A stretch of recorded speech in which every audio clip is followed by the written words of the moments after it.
God's Word, which is taken from James chapter 2, verses 14 through 17.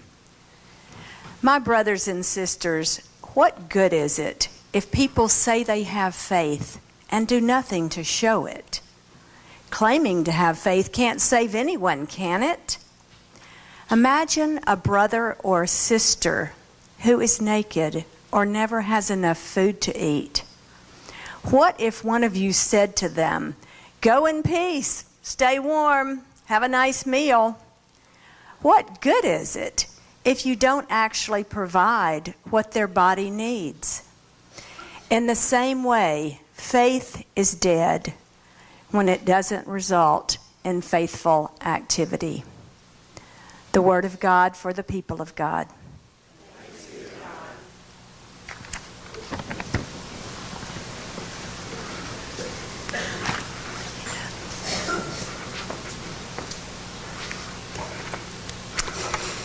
Oh, the energy up here.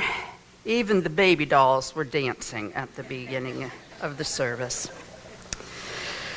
Well, some time ago when we were doing the worship planning for today, I knew that today would be the first Sunday after I announced that I would be retiring. Tuesday night I met with the staff parish committee and we arranged to make sure that we sent home the email so that everybody got the same news at the same time. No sense of secrecy and sequencing about it. So if you didn't get the email earlier this week or hear from someone else, I wanted to make sure you heard this. Otherwise, parts of the sermon will make absolutely no sense to you. However, James doesn't say anything specifically about retirement. You know, the sort of cliche is the Bible doesn't talk about retirement. There is actually one passage where it does. For the Levites, for the priests, in Ezra. So we don't read it very often. But it's pretty clear that at 25, they can start their service in the temple. And at 50, they are to step aside. So that others can learn new leadership roles. And the role then becomes to assist the others. So I guess 60 is the new 50. And but the theme of the relationship of faith or works is always important to us, regardless of what season or what transition we're in. Sometimes we set it up, or others set it up, as a choice. Do you have faith or do you have works? And the reality is it's not or, it's and.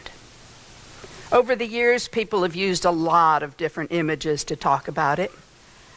I don't know that I've ever actually rowed a rowboat, but I've watched other people, and if you don't have two oars and have them both in the water, what direction do you go? In a circle. I suppose that's sort of a direction, but it sounds a little dizzying to me. Sometimes folks have used the image of right and left hands, their companions. My favorite image that you've heard over and over again is the counterpoint of breathing in and breathing out.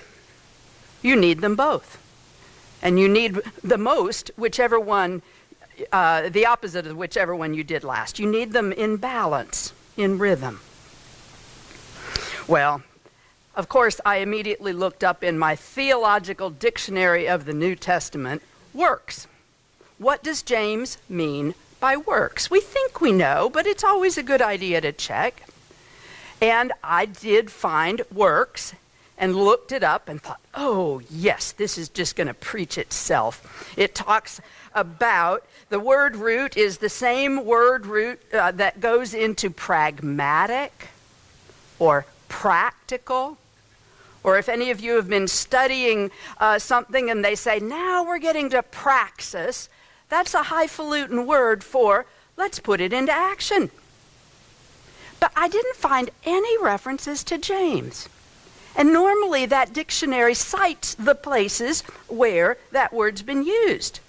So I had to sort of backpedal and say, well, yes, it might preach itself, but it would not be what he meant, which is important. So then I thought, okay, what are the other places that could relate to this? So I looked up deeds. not like real estate deeds, but deeds as in action deeds. And yes, indeed, the word there comes, it's the root for action, energy. Energy.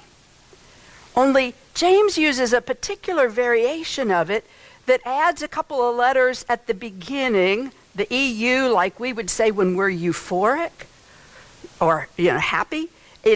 I can't even pronounce it, but it's the word for good deeds, good energy, good action. Not just any old kind of action, but good. And so the relationship of faith and this good energy or good action or good works is really the sort of the fruit that comes from the root of faith. I have a tangerine tree. Well, y'all have a tangerine tree. It's in the front of the parsonage. We have a tangerine tree, and by golly, it is covered with what look like little green golf balls. But they're not golf balls. They're tangerines. They don't look like it yet, but they're tangerines, about halfway through their growing season. Now, we understand that it needs to go together. We've got slogans like practice what you preach. Dangerous thing for any child to say that one to a parent, I'll just warn you. Or walk your talk. I mean, we understand that they need to go together. And so it's not a surprise. And James has plenty of practical applications for this. We were reminded of some last week. Be quick to listen, slow to speak, and even slower to anger. Anger is never really a good fruit of righteousness, unless it's maybe anger over injustice, anger over squeezing the toothpaste the wrong way, or leaving something on the counter, or even forgetting to say when you would be home, except for teenagers. That's very important and justifiable anger on the part of your parents. Sorry. The one time I was ever late, my mother literally had called the highway patrol to make sure there had not been an accident. Anger. Caring for the vulnerable. That should be a natural outgrowth of faith in the God who hears the cries of those who are oppressed. In this chapter, if we'd started at the beginning, a sense of favoritism or preferential treatment, where we sort of divide the world into folks we'd like to sit with, folks we want to give seats of honor, and folks we'd rather not sit by at all. That we'd be okay if they kind of stand around the edges, but not at our table. Or having empty phrases with no practical help that goes with it. One of the things that I have come to treasure about this congregation is that sense that faith and good action, good energy, good works, that they go together, that they naturally go together. And that if you cultivate faith, then people of good faith and goodwill will discover what practical action needs to happen. And one of the things I absolutely love, there's no sense of, oh boy, isn't it wonderful that we've discovered this. It's like, well, no, duh, they go together. There are churches that don't get that just don't. And here it is just a piece of the DNA. I've watched us lean into that on Wednesday nights. Now, y'all had already started, it was y'all before it was we, having Wednesday night dinners open to the community. And I could observe that and was so proud of that, but I also observed there was some discomfort with it, just a little unease. And so it was pretty easy usually to tell which were tables of church members and which were tables of community members. And it was usually separated. And then one night, I watched as Evelyn Drury, she normally goes to the 8 o'clock service. We could say she is a mature member of the church. And Mary Negron's mother, Mrs. Tinsley, who is now a member of the Cloud of Witnesses and the Great Hall of Saints. The two of them, whose aggregate ages would have been over 150, took their plates and marched over to a table of 3 young men that didn't look a bit like them. and sat down and made grandmotherly small talk. And I've watched that boundary get softer and softer. People still sit with their friends, but there's not this kind of, anxiety about it. And it's just wonderful. It's just really cool. And rather than lean back from the discomfort, we've leaned into it because it's the right thing to do. That's so cool. Do we behave like we believe? That's really the issue of faith and works. Do we behave like we believe? A friend of mine a few years ago described the conversation in her family after her dad, who was one of the patriarchs of their annual conference, was diagnosed with cancer. And they gathered the family together to kind of talk about what the options were and what the news was.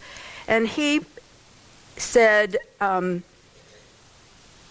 the family, now we get to see if we really believe what we've said we believe. That's part of the value of affirming our faith. It kind of gives us those parameters. It gives us those firm uprights. And we practice holding on to them when it doesn't feel like there's so much at stake. So that when there is a lot at stake, it's already familiar territory to us. So we get to live into, do we trust that God is really at work in the transitions of life? God says, I'm going to make all things new. Well, there's a change process involved in making all things new. There is. And can we trust that God is faithful in those transitions? And can we behave like we trust that God is in those transitions? Well, transitions are really not most folks' favorite thing. Now, as a lit major, I know that stories have a beginning and a middle and an end. That's the proper way. Your essays in school should have a beginning with the introduction and a middle where you go into depth and the end where you wrap it up. But real life sort of flips it the other way around. There's the end of something, and then there's this messy middle where it's not clear what it's going to be yet, and then there's a new beginning. The endings, and then the middle, and then the new beginning. The rescue from Egypt, the parting of the Red Sea, that was the end of the Egypt chapter. Woohoo! And then there was all those years in the wilderness before getting to the promised land.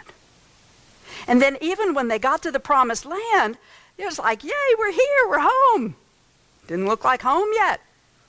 There were other people already there. It was a messy middle of living into, this is our land. And then after that, oh boy, we've arrived. We have a temple and a palace and a king. They're not good leaders. We get overrun by another army, and then there's exile, and then there's the return from exile.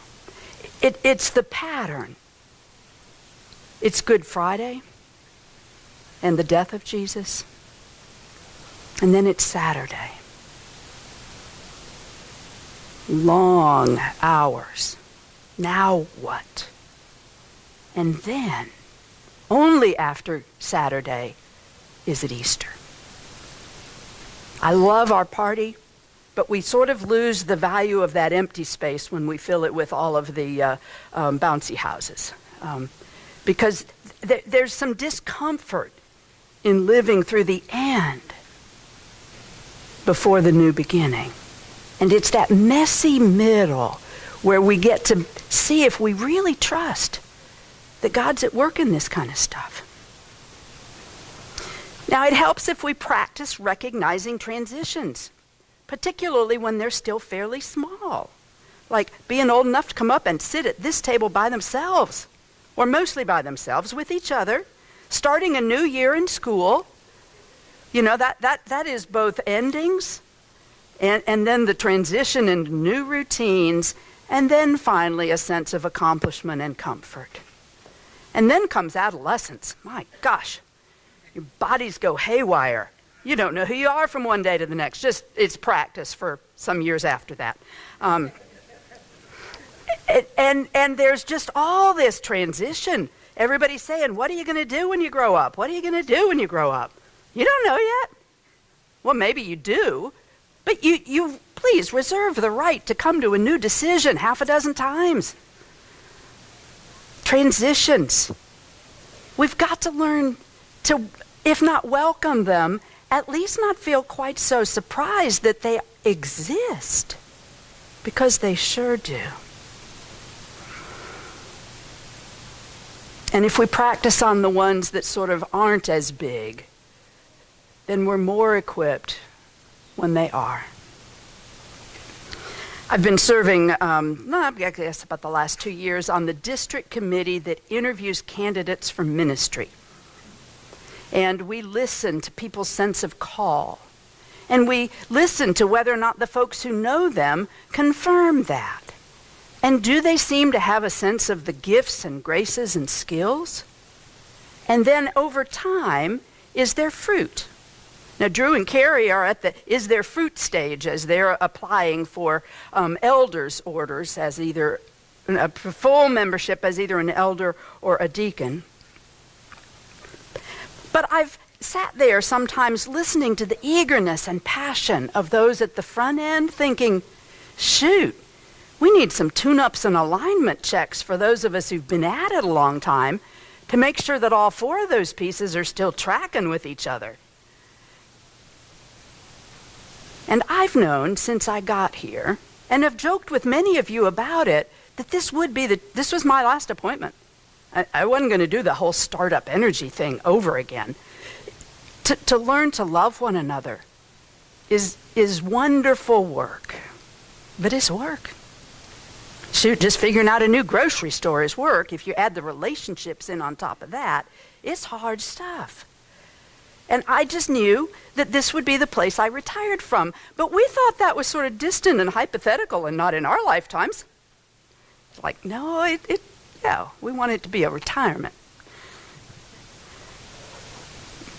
And Jim and I have known for years that we would retire to DeLand. It's my hometown. Jim is a product of Army bases all over everywhere and has no real geographic center where his roots are, except he loves the mountains. He would be happier if my family lived in the mountains, but they don't. They live in DeLand. And so for years, I can remember decades ago, us spending an afternoon starting to look at houses with a college friend of mine who was a realtor. So, it was very hypothetical then, but we also knew that living in parsonages, we needed to kind of figure out, well, if we did have a choice, what would we choose? But it was still sort of, we'll sort that out later. And then there comes a point where you begin to realize, I'm going to stop coloring my hair and just see if I can look my age. Yeah.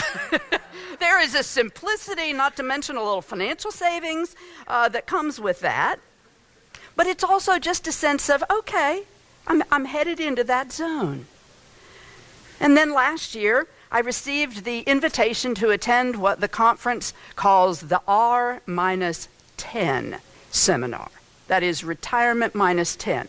It means you're within the zone at which they think it's possible that you might retire. Some folks are still very surprised when they get that brochure. I was like, I am getting close enough. This could be more than hypothetical, but it just still, nah.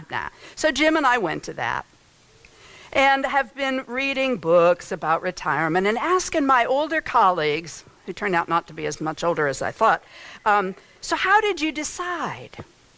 How did you decide? And I was just sort of gleaning information, hoping if, it's always good to learn ahead of time.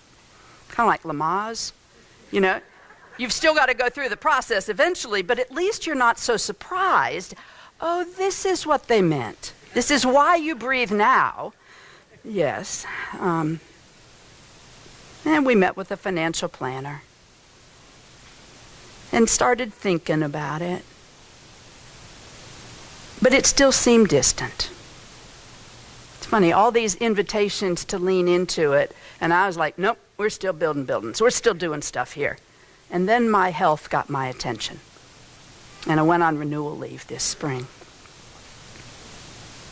And I found that once I was rested, and even in the process of getting rested, I was able to hear a little differently about the potential of this season changing. And had a real clear sense of permission to set it down. I was ordained 35 years ago. It'll be 36 next year.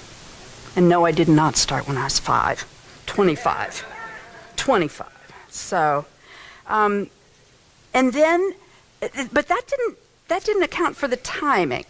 It just sort of accounted for, when it's right, you can set it down. And I tell you, that's a valuable thing when you get that much permission, and then you can think about the timing.